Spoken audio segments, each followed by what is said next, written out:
Yeah, obviously really excited for Kada, Jay Sean, and Caleb, as well as our entire team, because I think they're teammates.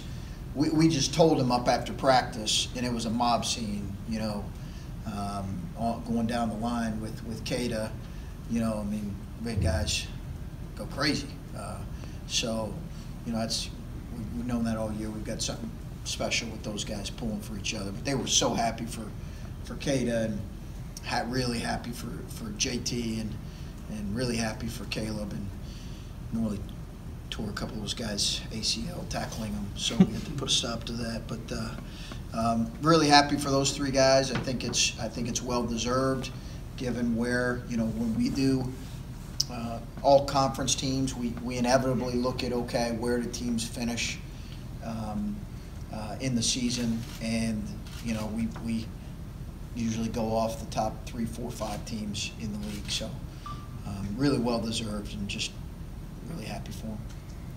Chris, you've won this award in the Big Ten, Big South, Big East. Is any desire to eventually get to the Big West and the Big Sky and the Big 12 and complete the sweep? Yeah. No, we'll stay with the Big Ten for a while, and I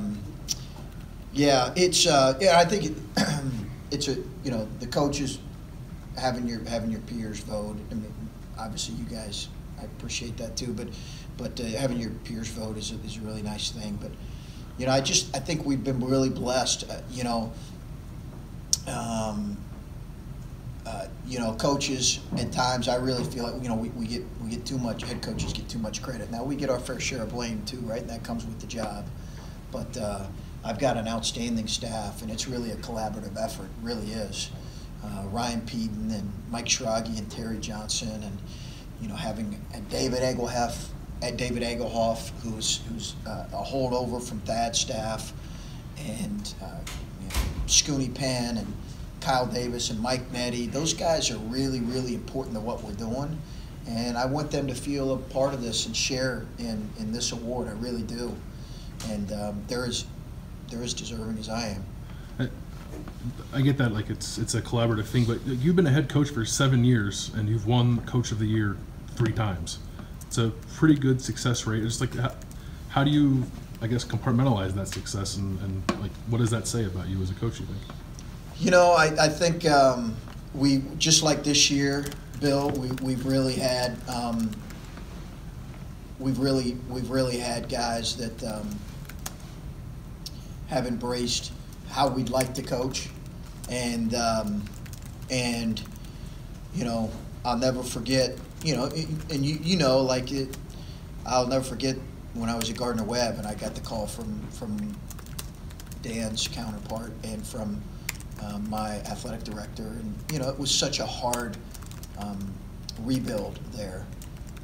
So in year 3, when you got that call, it really did mean something. But I think I've been reminded as to how special it is to work with guys who embrace how you want to do things. Like this group could have resisted, and I think there were probably at times where they fought it. And we had to grab them and say, hey, listen, this is what we believe, this is how we want to coach, but just feel really blessed. And then, listen, as I've said over and over, to walk into a situation where you get to coach Kada Bates-Diop and Jay Sean Tate, and not only that, but them have a kind of a sour taste in their mouth, so being a really motivated group is, I'm not saying, I'm not downplaying what our coaching staff did, but that was a benefit for us, for sure. And I've got some real concerns about the lack of depth in the classes behind those guys, and how we're going to survive moving forward. But I really believe that Thad and his staff deserve a lot of credit for having guys of that caliber.